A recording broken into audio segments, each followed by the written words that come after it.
Hi, everyone. Welcome to Psychedelic Conversations. We have a returning guest, James Cooke, in the house. Welcome, James. Yeah, thank you so much. Great to be back.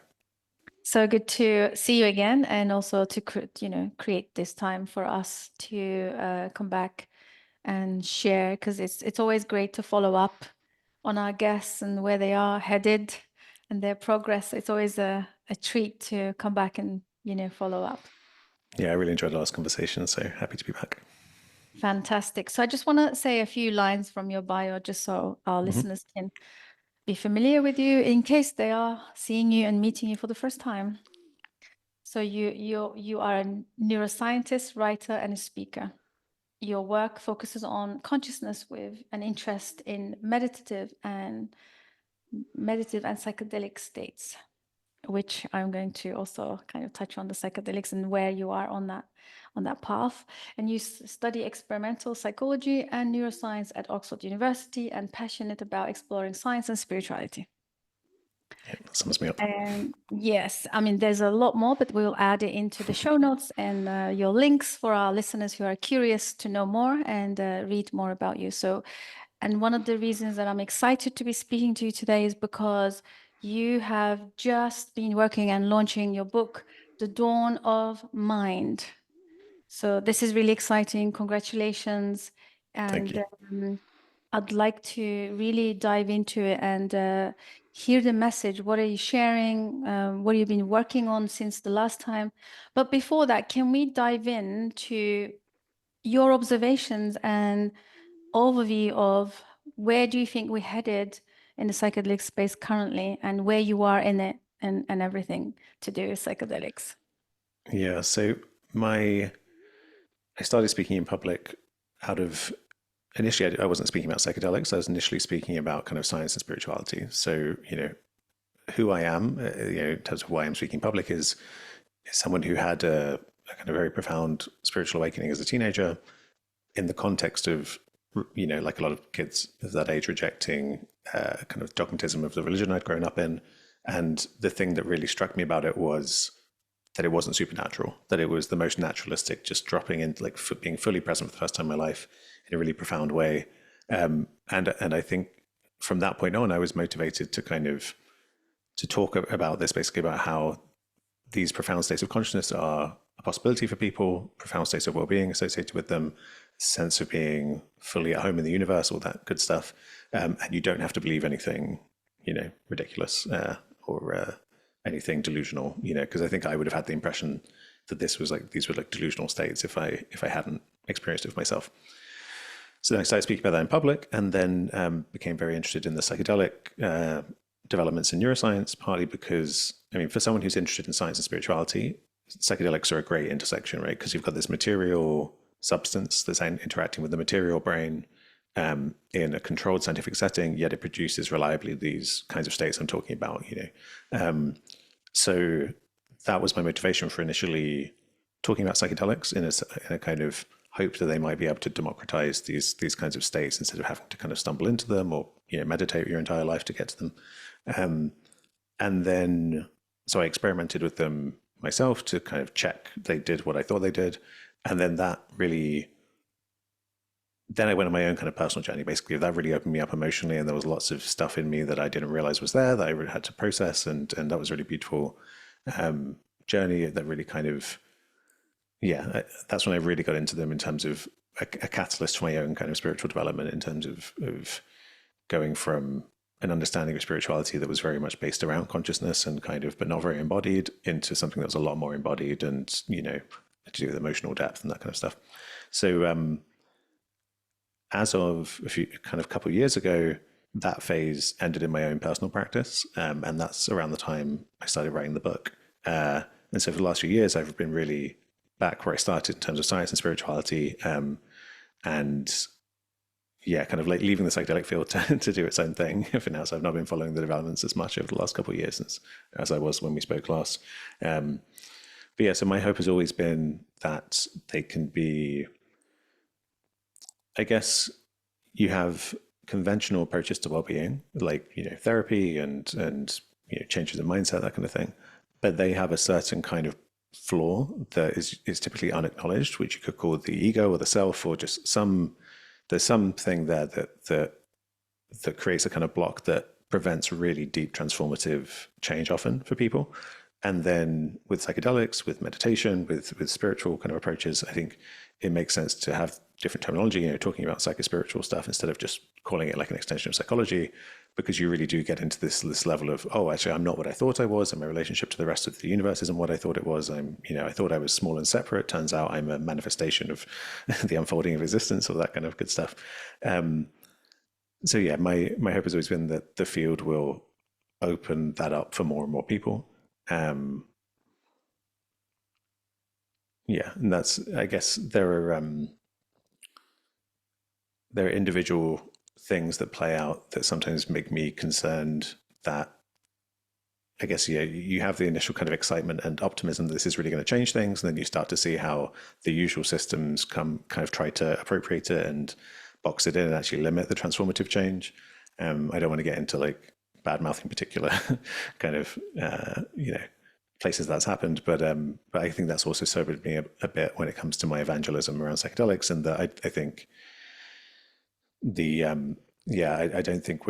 I don't currently feel like we're going to have a second 60s or something truly transformative. It feels like that kind of the systems are successfully boxing them in and limiting their transformative potential, I think. So that might also be why I'm less, my head is less in that space at the moment. Yeah, thank you so much. This is so valuable. And I'm so glad that you're speaking very directly to the psychedelic field at the moment. As you know, so many things are happening, negative and also positive. But, it's so interesting you said that psychedelics, kind of came about again as if it's a panacea and it's going to really drive this Right, transformative processes. And also somehow it was the cure or the right, magic, the thing that we've been waiting for the mental health, right? right. But it's not really doing that currently.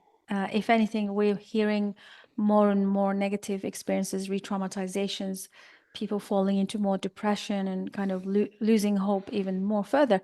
Not diminishing the positivity and the beautiful effects of the medicine, but I want to tie it down with maybe we still don't understand them. Maybe we have no idea what they are here Yeah. for, right? Yeah, I mean, I don't think I'll ever reach a point where I don't think they're wonderful things that should be available for people. I think they're truly wonderful substances. And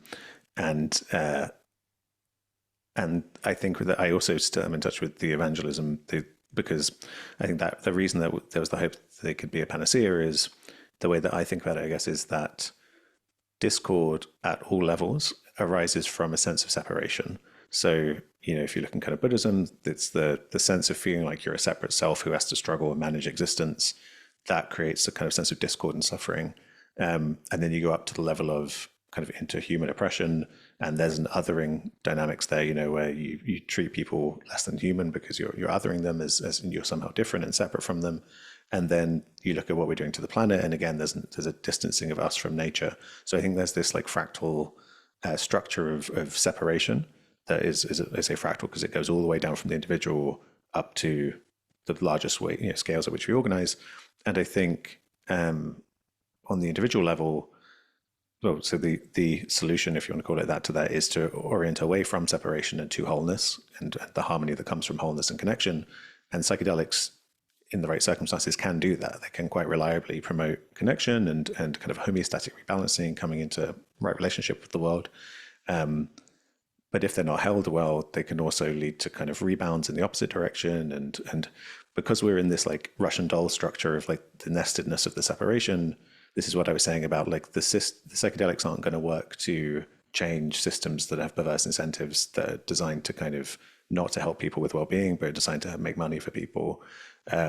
So I think that's why it's like what they're pointing towards is something that's a lot bigger. It's simultaneously a lot bigger and more complex than psychedelic healing because it involves politics all the way down to individual psychology and how we can kind of build community to hold each other.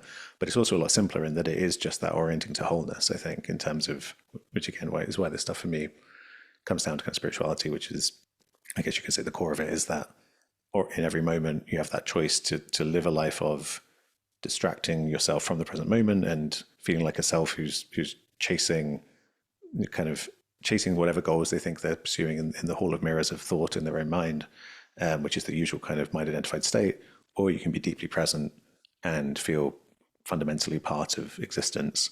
But that can be a challenging path, which is why people often need kind of psychedelics and things to help with that, and again support and guidance. So I'm not just saying everyone should just do that because it's that easy, but that for me that is the choice, is that simplicity of orienting to wholeness and authenticity and sincerity in the present moment,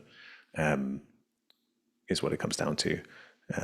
And I think I think that healing I'm talking about, I don't think it actually could happen. Well, I'd be surprised if it could happen thoroughly without psychedelics. I think when there's trauma in the system, you need substance. Often, a lot of people, I think, need substances just at a basic physiological level to reintroduce that plasticity and allow the healing to happen. But yeah, they're not going to be a panacea. That's the only thing that moves us in that direction. Yeah, agreed. Thank you for sharing that. It's almost like, I mean, I had a really interesting message on LinkedIn today that was really fascinating, and it synchronistically kind of feeds into the conversation today. And the person that sent me this message said that, for example, call the mushrooms a political agent, and they are, seen as a sentient, beings with their own personalities and their own sort of territory. And there was this resentment towards this 55 years of oppression and pressure of the science to kind of commodify and really make sense of these things. But you don't. You show up to open yourself up to these energies and sentient experiences, and again ties into the spiritual perspective that you talk about. And this is so interesting. And you also, in the summary of your book, you say that the science and the spirituality should be synthesized. Right. How do you see all this coming together? And it would be lovely to hear sort of a summary of your book, and what Yeah, is the yeah. message that you're trying to share? Yeah, so I guess there are two messages. There's a kind of that synthesis of science and spirituality that I think is necessary if we're going to understand ourselves and our place in existence. And then there's a more practical scientific kind of putting together the pieces of the puzzle so that it's not just me hand waving, but it's like quite rigorously saying, this is what I think is what gives rise to experience. Like, this is where experience fits into our picture of the universe, because at the moment that's the big divide is in terms of our scientific understanding, in terms of how does mind relate to matter. So that's the thing I'm really trying to tackle. So I think the reason that contemplative insight or spirituality, or whatever terms you want to use, awakening, I think the reason that stuff is necessary in order to, as a kind of corrective for our current way that consciousness scientists, philosophers, people in general are approaching consciousness in the mainstream, is that I mentioned it before, the kind of the usual state of mind identification is that you think that you are genuinely a self that is smaller, that's kind of it's alienated from a bigger world, and it's trying to navigate in this world, and it's fundamentally, yeah, like this small separate thing. It inhabits the body somewhere, maybe somewhere behind the eyes, and it looks out at the world. And the world is this kind of mind independent thing. It's like fully separate from me, and it's kind of relatively stable, and yeah, like all of that whole paradigm. When I'm talking about awakening or kind of spiritual insight, contemplative insight, I'm basically talking about discovering that whole paradigm of feeling like a self inhabiting a world arises within awareness, arises within as kind of, it's like a framework of mental ideas that, so take like the future, right? Like, you never actually experience the future directly. Whenever tomorrow comes, it's today. So really, we're on a treadmill of the present moment, and yet we really extrapolate from that past and future have some kind of reality and solidity, but actually that's all a kind of manifestation of the mind. And really, what's happening is there's kind of visual appearances arising, there's sound arising, there's internal sound and visual appearances in thought space, and that's the kind of the palliative experience, and that all gets woven together to this really complex kind of feeling of navigating a world. So when you have a kind of a rupture in that, the kind of, it's like our usual way of experiencing, it's like a stable fantasy. It's like we're in this fantasy of the way we live our lives. And then you can just wake up from that in an instant if you just stop being emotionally invested in it. And what happens is it's radically different. You discover that, there is just the one unfolding of existence, that you are fully part of it, that there are no bounds or separations between anything. And this is just all really obvious. It's just kind of really clear, staring you in the face. So, to the average person who hasn't engaged any of this terrain, and this, you can have these experiences in psychedelics as well. Obviously, everything starts to dissolve. It's actually a good way to, when I first say that our usual way of experiencing the world is an appearance in awareness or a fantasy, that could sound weird to people because it really feels like you're looking at, an objective world. But people had an impression of this when they saw that dress that went viral on social media, where it looked different to different people, and suddenly they realize, oh, actually, that dress isn't objectively a certain color. We're all carrying around our own simulations of the world, what Immanuel Kant called the phenomenal world, the world we experience. And I do think behind it there's some unknowable, world in itself. But anyway, that's the point. We're all carrying this simulation that we inhabit and think is the real world.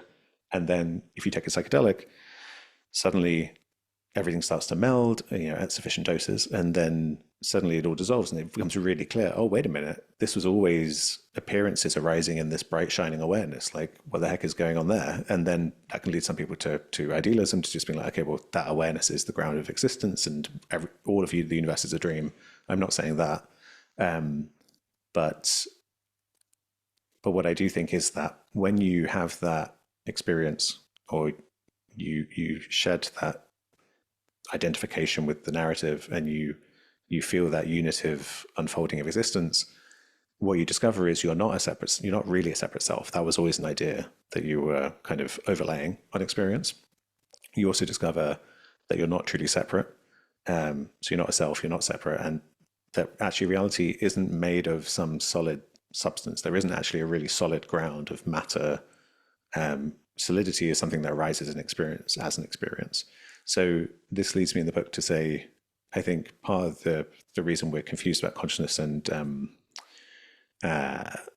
matter is that we don't realize these things are mental constructs, self-separation and substance.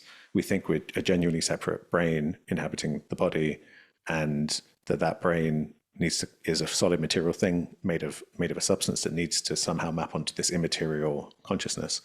And so when you see through that, I'm saying that reality is, I'm not saying it's all mind, but what I say is it's a relational process. It's an interdependent process. So this has a kind of very respectable lineage in philosophy of talking about reality being like a flowing river, but it's kind of made of events or occurrences. It's not made of little building blocks, and it's interdependent. It's like everything's woven together. It's a single fabric. I think when you take that seriously, you say that someone who says that they've awakened from the dream of being a separate self, instead of saying, oh, you're having some delusional experience, if you take that seriously, that actually they've seen something that's more true, that it truly is a mistaken perception to think you're genuinely separate.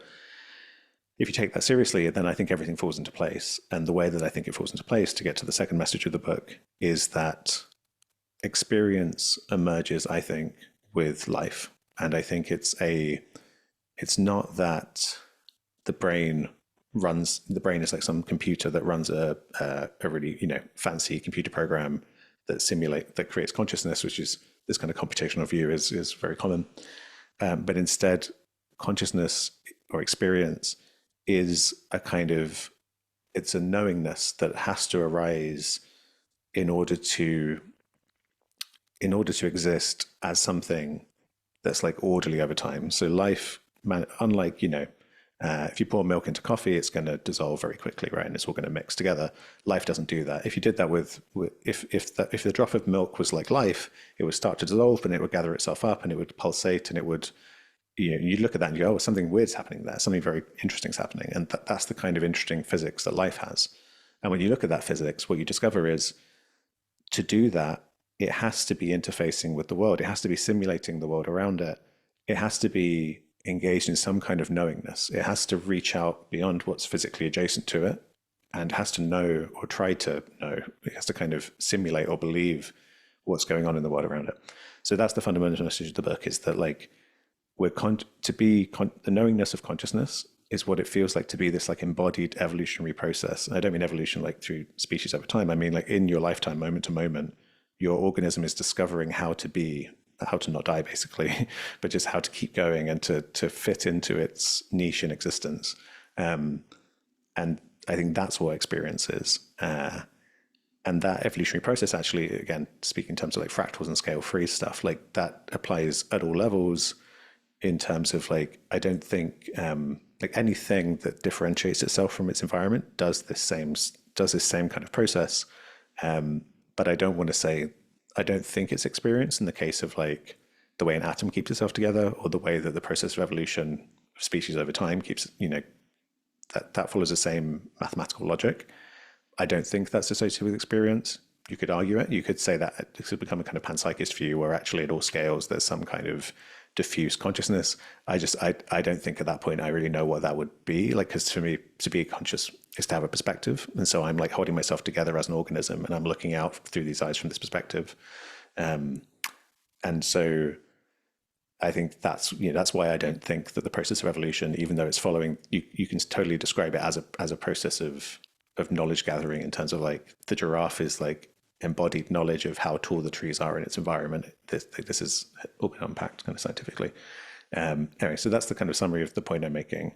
And it's like, because of the interdependence of existence, I'm not saying that, life forms are these genuinely separate little alienated things. It's rather that we're like the eyes with which the universe sees. The universe wakes up through us because it's like the interdependent structure of existence comes together to form us, not intentionally, it just kind of happens. And then, we can take in existence.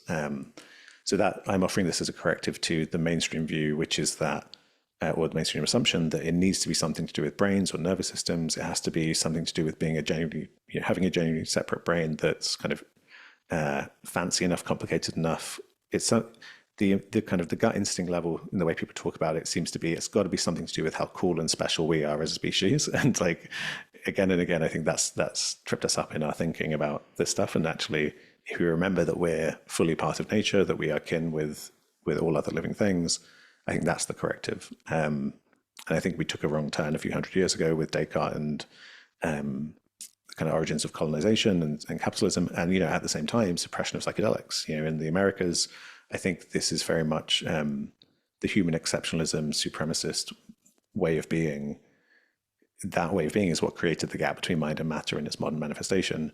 And we need to not do that, basically. Like animists, people who see experience as being widespread throughout the natural world and see us as kin with other living things, I think they're fundamentally on the right track. Amazing. There's so much to unpack. I So tried to give you great. the whole point of the book Yeah, there. this is great. This is a great summary, and I'm really looking forward to really dive in and probably like study some parts of it, especially there's a few points that I want to dive in, if you don't mind. Before we go there, can we talk about the illusion of humanity's assumed dominance over nature? Right. So you said about the humans feeling special, so we're special species. Does that play into that as well? And what else do we think we're special and we have dominance over? Like what kind of things, right? Yeah. So there's like, I guess it's like, there's this idea, this phrase "might makes right," where if someone's like a bully and they're like strong enough to dominate everyone else, then there's this like narrative that they deserve that position, which is it's usually that phrase is brought up to as a kind of say it's a fallacy. You're only in power because you're powerful, not because you deserve to be. So I guess by analogy, there's like a sense that like might signals some like betterness in some other sense rather than just power. I think that pervades our species, well, not our species even. We see this kind of supremacist domination like way of thinking playing out where, with like colonization, like, there's a thing of because of certain historical circumstances that led to kind of Westerners, like Western Europeans dominating different countries, then there became the supremacist logic of like we did it because we're better rather than like it's just kind of an accident of history. So there's a similar thing, I think, where humans are dominant in terms of our capacity to extract from nature. And so there's that practical sense. And then from that, it's driven by a clearly like a kind of a certain kind of, in its modern form, there's a a lack of that recognition that we are consuming the ground from underneath us, like in terms of the fact that we depend on the webs of nature for our existence. We are, manifestation of those webs of nature, and yet our economies are like destroying it at a very fast rate without seeing. It's like a kind of auto cannibalism. It's like if you were starving and you were like eating your own stomach to try to survive. It's like it's like a truly insane mode to be in. And I think in that mode, you're in such a kind of psychosis that you need to tell yourself a story. You're doing something so deranged and depraved. You need to tell yourself a story that you're actually really amazing. I think this is like, you see this in like narcissistic psychology in terms of people kind of abusing people, then victim blaming, and just really getting into this loop where the worse they behave, they can't possibly look at themselves in the mirror. So they need to tell themselves, the higher the stakes get, the more it needs to be true that I'm perfect and great and everyone else is wrong.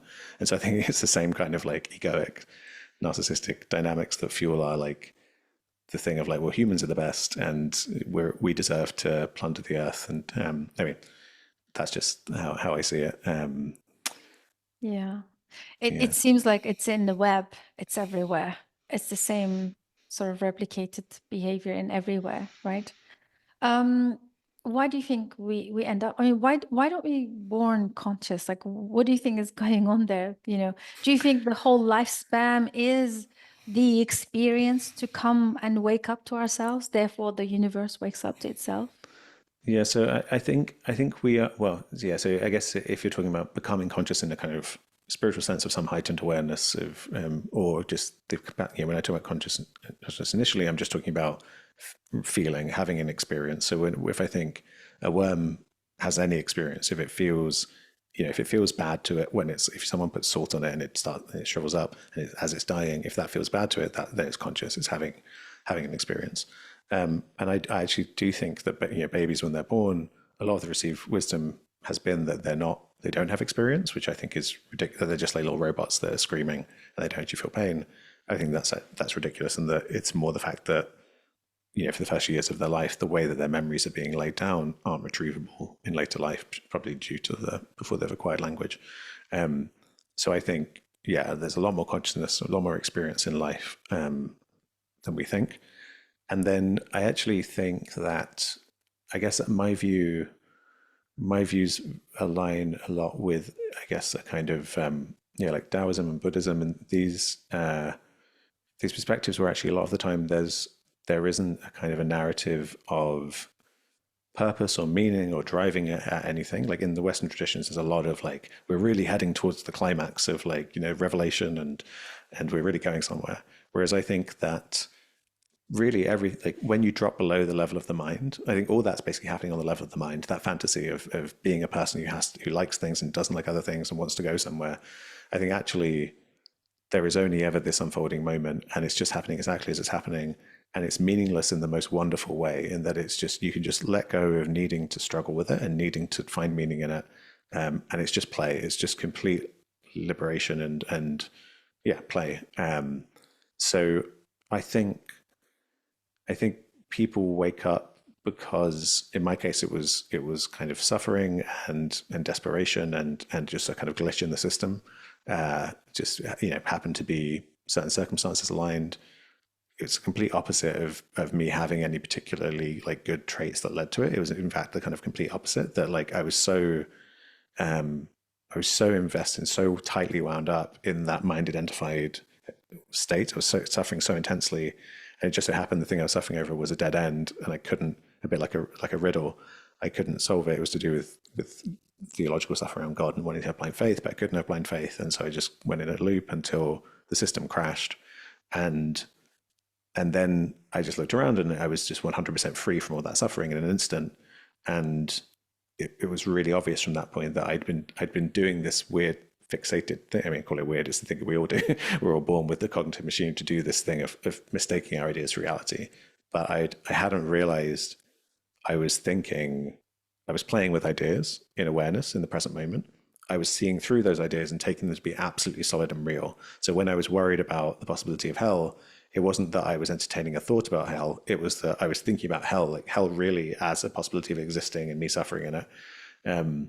And it's a very tricky illusion, because those thoughts can point to things like, I can think about drinking coffee later, and in some sense, I'm having a thought about coffee now, but it also does point to something that can happen in real life. But it's getting clear on that, noticing once you notice that thoughts are arising now, and you see that really clearly, that's when like past and future kind of drop away, and you realize you have the freedom of just being in the present moment as everything's expressing.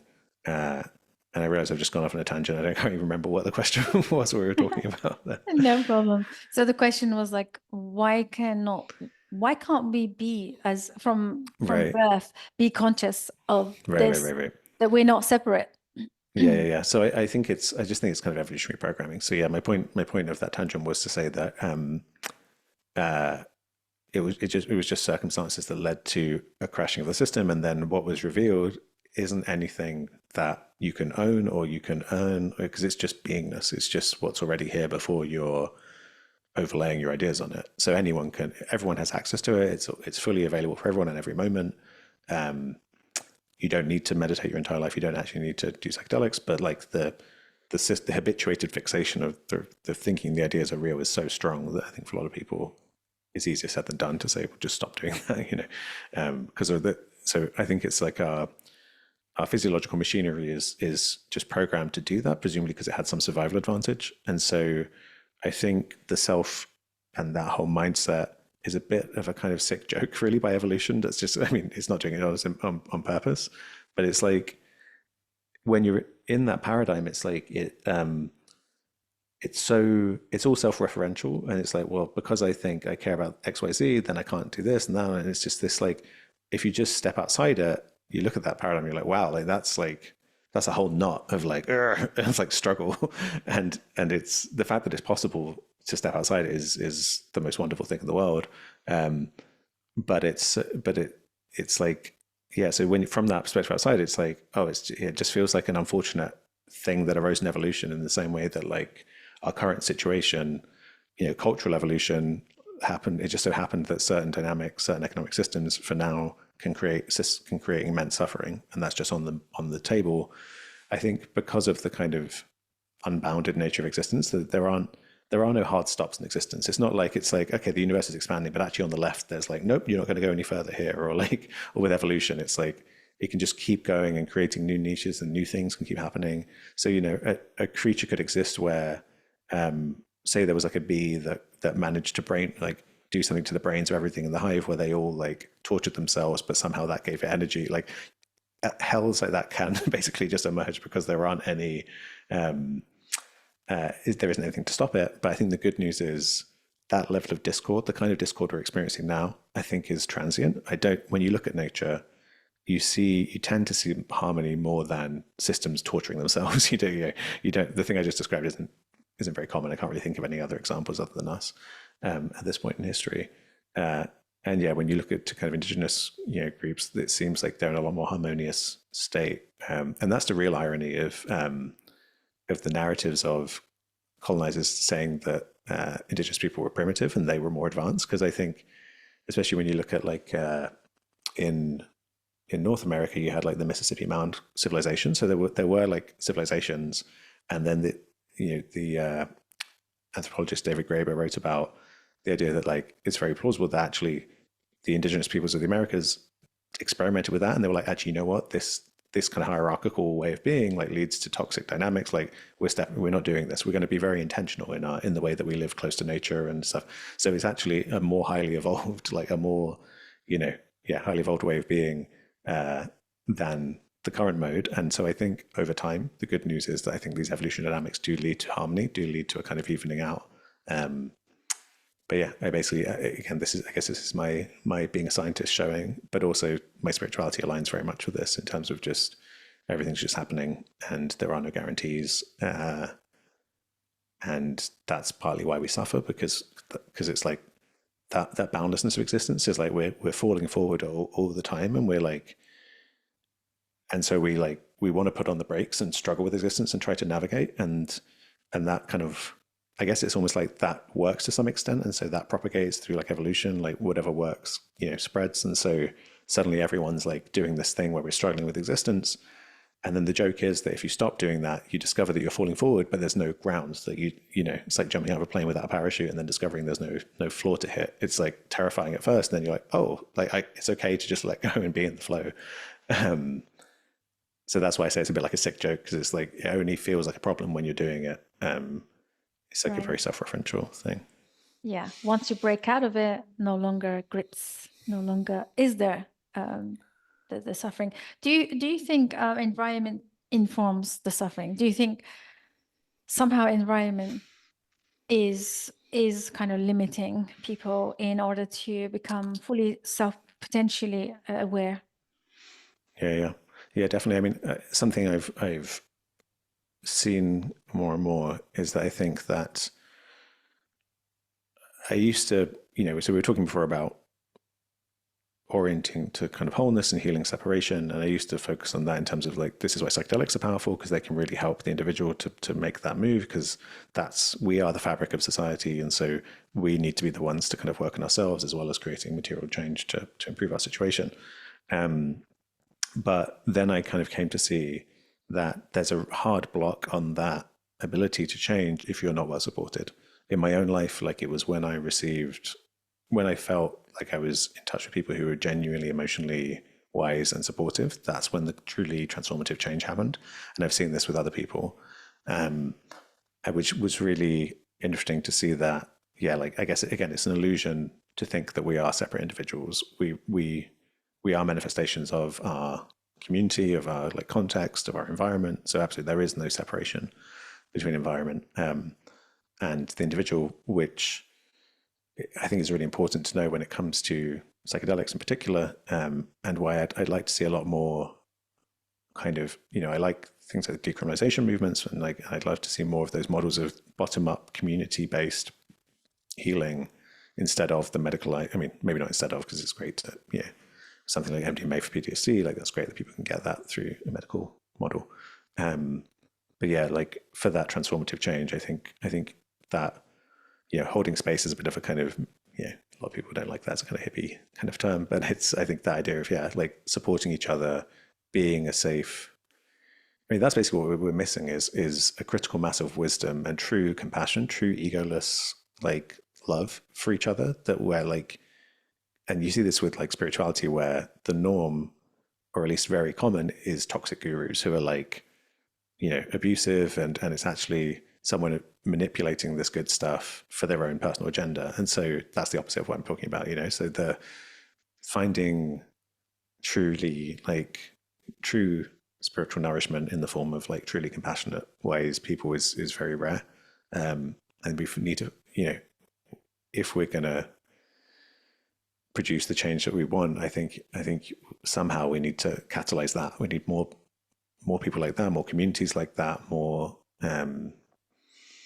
and then the psychedelics and that stuff becomes a kind of, again, like a catalyst for this process, but the process has to be contained within something much wiser than what we currently have. Totally agree. It's almost like this whole consciousness evolution or our self-awareness or growth comes from being with other nervous systems, and yet paradoxically being with other nervous systems in some communities can be very toxic at the same time. So there is this catch there, there is Yeah. and I meet so many people, and people are becoming very wary of these communities and kind of being put off. They don't really want to be in group settings. Every time you want to bring people into group to process something or grow together or share a space, it's almost like, no, I'm not interested in groups, because they had already references from past that it was a bad Right. idea. Right. Yeah, I mean, for me on my own journey, on an ayahuasca retreat, a group share was one of the most transformative things I experienced, because I did a lot of my journey, again, having internalized this individualistic way of being, did a lot of it by myself. And then that moment of kind of being vulnerable in front of other people was incredibly powerful. So luckily, in that moment, I kind of internalized a sense of positive framing for those things. But I'm sure,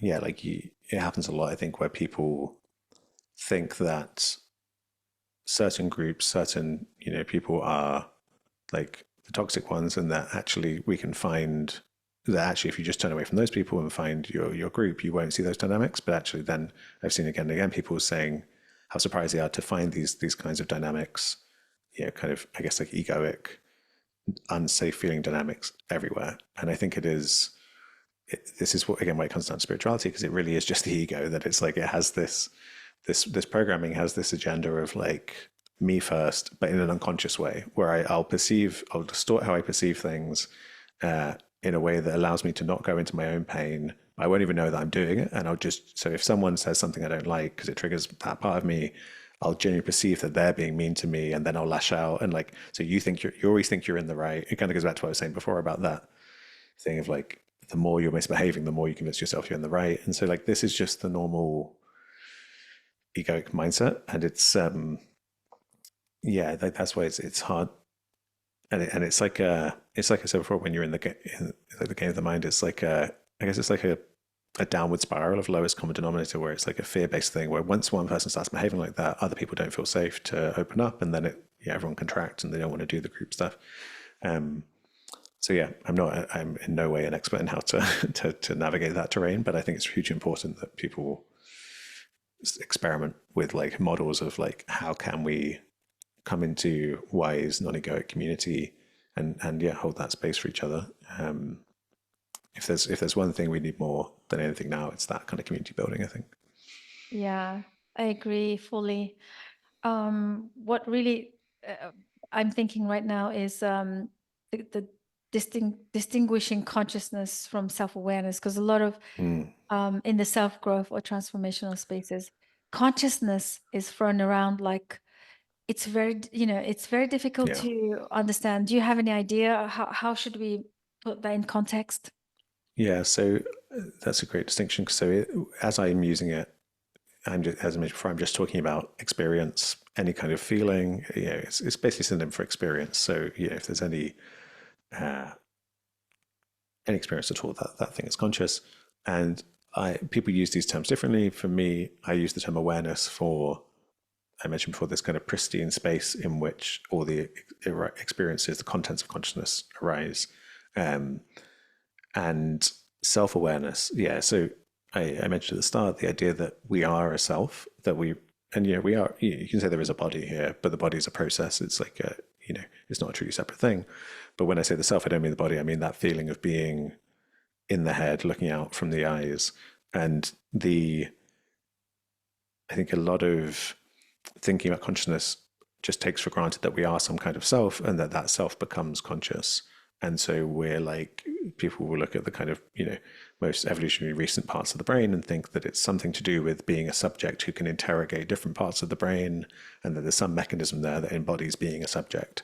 And I'm saying that whole dualistic relationship of subject-object is actually a kind of a structure that arises, an interface that arises within experience. So you have the organisms associated with this, this body here is associated with this field of awareness, but then within it, this, the hands that I'm looking at now and the body, this is like an avatar that's arising within the conscious experience, a bit like in a video game if you're looking over the shoulder of the character, but then you think you genuinely are the character. So this is like a character in the awareness, and the impression of being in the head of the character is a pure illusion. That's not what's happening. There's this wide open awareness in which everything's arising. And so when you see that, then it suddenly, after psychedelics, there have been studies that show that people do generalize consciousness more widely. They're a lot more comfortable with the idea of plant consciousness or panpsychism, idealism, that everything's conscious. And I think that's because they go from thinking, well, it's something to do with me being this like complex human who can think and can interrogate my own experience. Like that's what it is to be conscious, some kind of self-awareness, standing out under the stars and philosophizing about our place in existence. That's not what we're talking about when we're talking about the divide between consciousness and the physical world in our understanding of existence. We're just talking about the taste of coffee, the blue of the sky, like these experiences. And when you realize that they are experiences arising in this pristine awareness that feels very simple and very grounded in the unfolding of existence, then you can be like, oh, like a butterfly could have this, a worm could have this. This is just the lights are on. Like it's a very, it's not that complicated subject-object thing. It's just that the lights are on. And that's when I think, to make sense of why the lights are on, you need to look to that thing of that knowingness, as I mentioned before, of being an embodied evolutionary process, trying to navigate in the world, that you need to reach out, you need to try to know. And I think that's what that awareness is that space of knowingness, in which our different beliefs about what could be going on, simulating what's going on in the world, arises in. Yes, it's truly powerful it's like going into a rabbit hole to Yeah. really dig into it. So in your book, there is a groundbreaking perspective that you share, which is consciousness as to be the feature of all life, right? For life forms, and then the argument is that therefore AI will never be conscious, which is Right, a right, very right. hot topic at the moment, right? AI and ChatGPT and all these, Yeah, yeah. Yeah, what are your thoughts and where did you come to this conclusion? Yeah, so the picture I just described, in which we are consciousness a is what it feels like to be this embodied process of life that is a kind of it's like a condensed evolutionary process playing out in our lifetime as we're trying to know what's going on in the world, trying to simulate what's going on in the world around us so that we can survive. So, and I mentioned earlier that this physics of knowingness evolves in a kind of scale free or fractal way, where you could talk about atoms as showing similar dynamics, even though, as I mentioned, I don't think we should think of them as being conscious, but you could say proto consciousness, but without actual any experiential content. But so there's like this this emergence of, it's to do with the emergence of forms that are genuinely manifestations of the unfolding of existence. I think, like, and this is the kind of thing people can experience with kind of mystical states, psychedelic induced mystical experiences, the feeling of being truly part of the unfolding of existence. Now, you can this kind of physics of knowingness I'm talking about. There's actually, those principles do exist in AI systems. There are these things called variational autoencoders, which basically follow the same kind of logic, and I think they're going to be very powerful for AI and especially for kind of autonomous systems. And they can do this kind of unsupervised learning. That's kind of the parallel here, is that if you can train an AI and give it a bunch of giraffes and tell it, okay, here's a bunch of giraffes and here's a bunch of dogs, and tell the difference between these. But that's not how we learn. We are in every moment trying to bootstrap ourselves into existence, where no one's telling us. When you're a kid, you don't get shown 100 giraffes and told that's a giraffe, that's a giraffe. You don't get that kind of feedback. So the way we work is this kind of, you basically make a guess, any guess, and then you fine tune it based on the feedback you're getting. And it turns out that's an incredibly powerful way to hone in on the structures of existence. And so this is called unsupervised learning and like machine learning and AI, where you can basically be like, here's a bunch of data. I'm actually not going to tell you what's in it or even what the problem is. And this AI will suck out what are called kind of latent spaces, where it's like, it seems like there are these really long-necked things over here, and it seems like there are these short-necked things over here. And then after it's done that, you'll be like, oh yeah, those are giraffes, those are dogs. So it actually doesn't need the labeling. It can do that for itself. So why aren't they conscious if they show the same principles?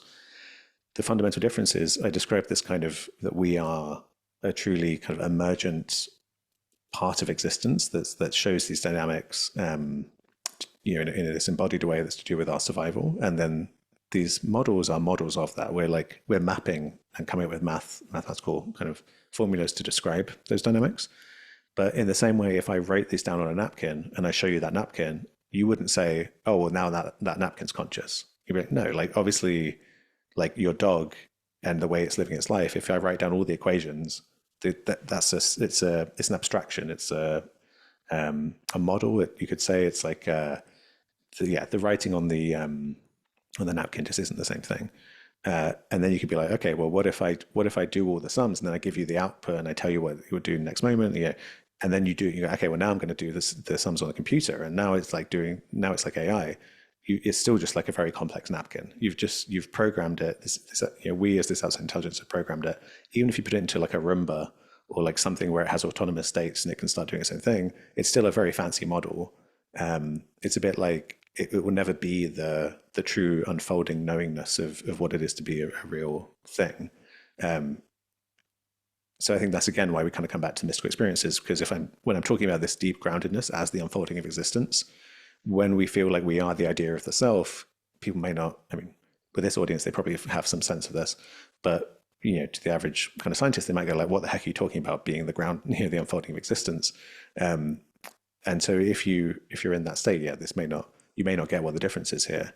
But if you know what that is like to feel that, then you might have a sense of, oh yeah, like the napkin's never going to feel that. The transistors on a computer are never going to feel that. Like they're simulation, they're like abstractions, models. They're not the thing in itself trying to bubbling up and unfolding in this way. You know, it's a bit like if you ran a really good simulation of a tornado or like a hurricane on your computer and expected your computer to get wet as a result, it's just not going to happen. It's a simulation. It's not the thing itself. Yeah, this is so valuable. Thank you so much for sharing that. Yeah. So we But I can all should say, relax. Yeah. yeah, we can relax. But yeah, I should say that if we say we create an AI system and it actually basically becomes like artificial life, say it's made of silicon and it starts to evolve and it's truly autonomous and it becomes kind of artificial life, I think that would be conscious because that would be showing the same dynamics. But crucially, the way you would create that wouldn't be to design it and set it going. What you could do is design the conditions to coax it into existence in the same way that if you want to create a bathtub in a well, if you want to create a whirlpool in a bathtub by pulling out you can fill up the water and you can pull out the drain and it will create this structure. We're that kind of emergent structure. So sure, you could put the silicon beads together and you could come up with like the right conditions, but fundamentally you can't create a whirlpool by putting all the atoms in the right place and then pushing them. That's just not how it works. You know, it's because of the coherence of existence as a whole that all the interdependencies come together to create whatever the structure is. So it would be like that. At that point, would it really be AI? I think it would just be life. It would just be life that we have spawned through coaxing into existence in a different form. Yeah. Wow. Totally. I was just saying earlier, we can all relax and stop fearing AI. Yeah, yeah. Yeah, sorry to cut you off there. Yeah. What are your thoughts in the latest trending? Everyone's using ChatGPT in their pockets. Yeah. What do you what do you think of that trend? Yeah, I mean, it's definitely very powerful, right? But it leads us, I think, it typically serves, that problem solving rational mind, the egoic mind. Yeah, it's like great for problem solving, right? So I think was it Deepak Chopra? Someone had a book about how to use chatbots to like help your spiritual practice, which yeah, I mean, maybe you can do that. Maybe you can like use it to, but I get the impression it's probably going to just accelerate our the way our culture is just so obsessed with control and yeah, limitless extraction and control of the world. And interestingly, these kinds of dynamics I'm talking about in living systems, I mentioned it's like a living system keeps itself together in the way that like a drop of milk and coffee would have to kind of basically look like it was breathing. It would have to kind of gather itself up over time, to not disperse. That way of being is to be orderly, and that to be orderly is to have some control over your environment. If you don't have some control, some ability to navigate, you're screwed. You're going to dissolve. Like, a rock doesn't try and navigate in this environment and it can just break apart in any moment, right? So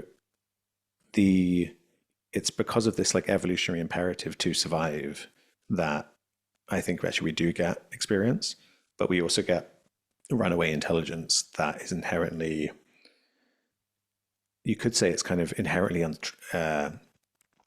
it's inherently destructive when it's not checked by some wise imperative to homeostasis, to rebalancing, to kind of giving back as well as taking.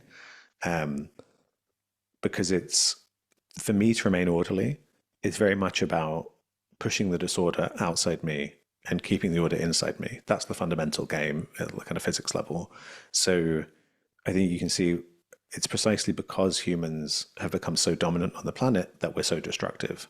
I think it's hard for me to imagine a kind of solar punk future where we keep growing and but there's some kind of ecological harmony. It seems to be kind of built into the system that the more we want to dominate, the more we destroy. So I mean, I opened up a whole can of worms there talking about different kind of visions of how you could do this. But I think in like when we're looking at our economic system, it sounds kind of simple, but it's the last thing we want to hear, which is that like I don't think there are going to be like green solutions within our current economic system. We just need degrowth. We just need to move in the opposite direction. Like the system is one of craving and destruction.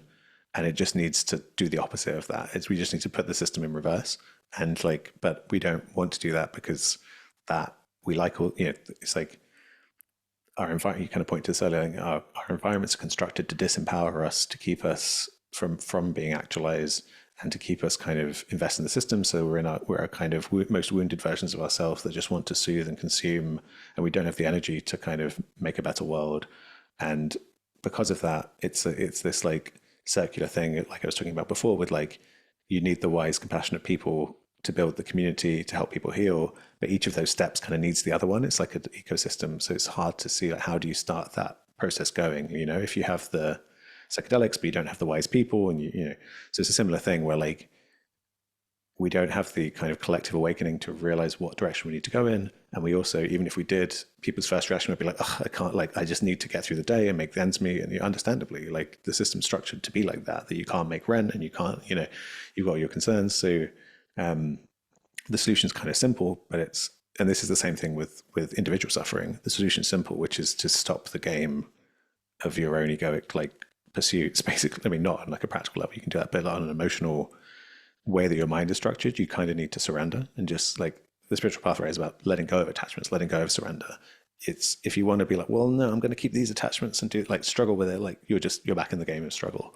But it's kind of the last thing that the ego wants to hear is like your way of doing things isn't working. I mean, that's again why like suffering is often the most authentic way for people to come to spirituality. Is just like, I'm genuinely fed up of this game. I'm suffering a lot. I need a different way of being. And so, unfortunately, I think from seeing the way that individuals kind of go through transformative experiences and stuff like that, most of the time people need to hit absolute rock bottom, I think, before they try something else. And interestingly, that also comes out of these dynamics I was talking about before. There's a certain kind of like, you keep doing whatever's worked for you in the past, seems to be a kind of an evolutionary like survival dynamic. So people will just really keep, even if it's causing them pain, they'll stay in their rut, like bet the devil that rather than turn towards the unknown and say try psychedelics or whatever their friends are telling them they need to do to heal. My fear is that that's where we're heading kind of as a culture is to some brick wall of ecological breakdown, climate catastrophe, and fascistic politics and war and water shortages and all that stuff. But that I guess that there could be some, the other side of that could be some kind of catharsis of like sobering up and healing. But the messed up thing about that is that the people at the front of the train that's going to hit the brick wall are all the people in the global south, and I'm relatively towards the back of the train in my privilege. So I'm not saying that with any casual like, oh well, like let's just let that happen. It's just my I guess part of my own way of reckoning with the stuff is to realize that I think a big part of my approach needs to be grieving, needs to be not deluding myself that we're on a runaway freight train that's hard to put on the brakes. Once again, you didn't ask anything about that, but sorry, I just ended up there. Quite a bleak prognosis. It's the most natural thing to end up here. I feel like, I feel like all these methods and, concepts and everything that we're creating in the space to support life and move forward, grow, always ends up in looking at the ground zero of what's actually going on, right? And at the moment, I don't know, so many people talk about the consciousness shift is happening, everyone's going to wake up. I don't know, I'm sometimes thinking, really, I don't know, maybe humanity's always been like that. Imagine like Rumi. I'm sure Rumi and his friends 100 years ago or however long time ago, probably they sat in a dark room and said, consciousness is shifting, we got to wake up, Right, I'm right. sure Yeah, they yeah. did that. I'm sure periodically in history this is very very much the journey of the humanity, I think. Yeah. And I find that at the time, the age, and the current stage, I think we're all feeling that pressure. And I think a lot of people are, like you said, doing so many things, running in circles, hit the rock bottom, and then realize I'm ready to let go now. Yeah, yeah, yeah. It seems like that. Yeah. And it's truly terrifying to imagine what that looks like for a global civilization. Yeah. But yeah, I mean, when you really touch into the present moment, you contact a kind of sense of the eternal, and a remembering that even if we absolutely nail this, somehow we like completely avert climate change and we create a global utopia, which I would love.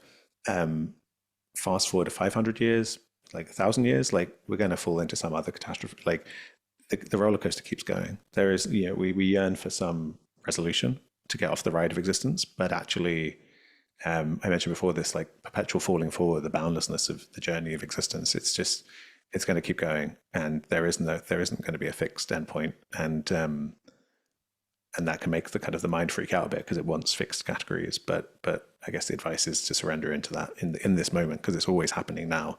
It's this the eternal, not as timeless future, but like as always now, always unfolding. And you can orient to that, and you can open to that. It's about experientially opening and facing your demons and letting them move through and coming into the right relationship with the world. And I think even though the picture I painted is kind of pessimistic from the level of the mind that wants solutions and is worried about, understandably worried about horrific things happening, that doesn't mean you shouldn't do anything about it. I think to honor yourself and to be in right relationship is to do everything you can that you feel authentically motivated to do, to be as awake as possible to our situation and to show up in that way.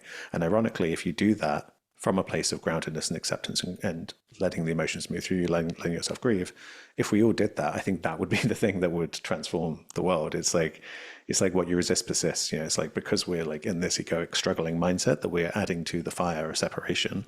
And if en masse we stopped doing that or oriented away from that more, not stopped entirely because it can be practical, but that would be the thing I think that would quench the fire, and or at least all the stuff we spoke about with community, right? Like even in, or maybe especially in the worst case scenario socially, we need to seed wise communities who can support people through a time of immensely painful transition, and then hopefully it could be a birth as well as a dying, and a composting of an old fragile toxic culture into something more beautiful. I love that. Thank you so much. And this is where your book comes in. And I think one of the biggest messages here is understanding our interconnected existence. I think we need to come together as soon as possible. The separation has to end as soon as possible. I feel like the more we are separated, there is a phenomenon that I heard. I can't remember who said this. I think it was Dr. Stan Grof. He says that there is a part of us, although we have a survival looping, running around a circle and repeating the same thing, even if it's bad for us, that we cannot distinguish to just kind of snap out of it. However, he said, there is also another part of us that continually seeks to bring everything to whole. And sometimes that part that seeks to bring everything together can implode, can create catastrophe so that we can finally get there. Right. Feels like Yeah. this is what's happening also in environment in the world globally currently, right? Yeah, that's really interesting. Yeah. And also, I mean, I think I catch myself when I say like what we need to do or we must do or whatever, because ironically, like the lack of acceptance of exactly where we're at is the seed of that struggling with existence, that separation, that rejecting what's here and now. And so there's the deepest surrender you can do is to fall in love with everything exactly as it is, because it just is exactly as it is. And I guess that's where, like, despite being raised Christian and really rejecting it as a teenager, I came again and again to see the wisdom in Christianity as a spiritual tradition in terms of the figure of Jesus and the crucifixion, in that, like, in that moment, there's true mortification of the ego in the service of love. If you can grieve everything and just be like, and put out your own egoic fire to that extent, where you're willing to feel all the pain about it and let it be as it is and show up to make it, to reduce suffering, but not because you need to not feel your feelings, because that's a lot of what goes on in terms of like, I don't want to feel this, so I need things to change now because it's about me. If you get rid of that personal bit and you let all the emotions move through, then you can show up and be like, it's reality is perfect in its manifestation as it is. And through my human mind, I can see all this suffering that I want to help improve. And both those things can coexist and support each other. But it requires you to have the courage to really face yourself in your deepest parts that you don't want to go into. But if you do go there, there's a harmony that you wouldn't expect, I guess. Yeah. And this is a beautiful way to close our conversation as we come to the end. I'm sure probably we can go on much longer. Yeah. We might have to come back again Yeah, I'd love that. soon. Yeah, let's come back again and follow up. on your book and how it's doing. And also, before we let you go, can you tell us where our listeners can find you and where can they purchase your book? That'd be great. Yeah, thank you. You can get it all good bookstores, all the usual places. And I'd point people to innerspaceinstitute.org is my new kind of thing I've started, which is, for the last how many years I've been talking in public, I've been talking at this level, like, about ideas and stuff and pointing to the spiritual stuff and the path, but not I've been working in the background on like guided meditations and advice and how people can kind of do this kind of stuff because I wasn't personally happy with all the materials that were out there, and so I've now put that together as you can find it in spaceinstitute.org, and that's for anyone who feels they want to do this orienting to wholeness, exploring their own experience, facing themselves, contributing to that healing that we all need.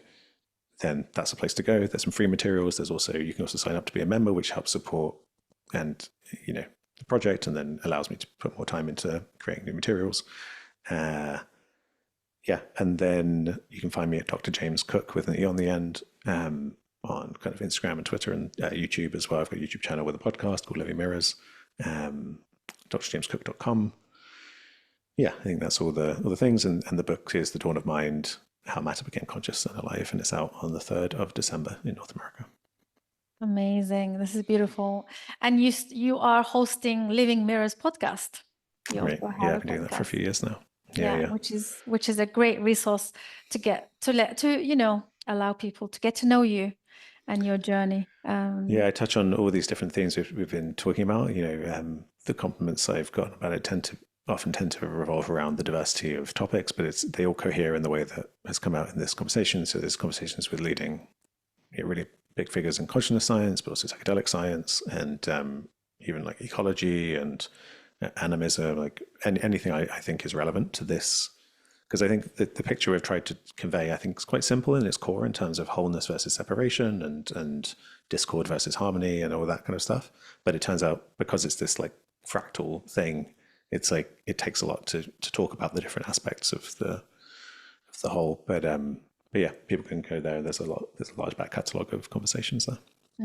Amazing. And we'll add the link to our first conversation. I think you touched Yeah, that'd be more great. about your personal story there as well. They can kind of get to know you also that way.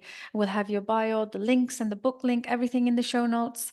And we will see you very soon, James. Thank you so much. Great. Thanks again. Thank you, everyone, for joining us. Hope you guys enjoyed this conversation. Please do comment, ask questions, and share your experiences in the comments. Don't be shy. I'll see you on the next one. Bye for now.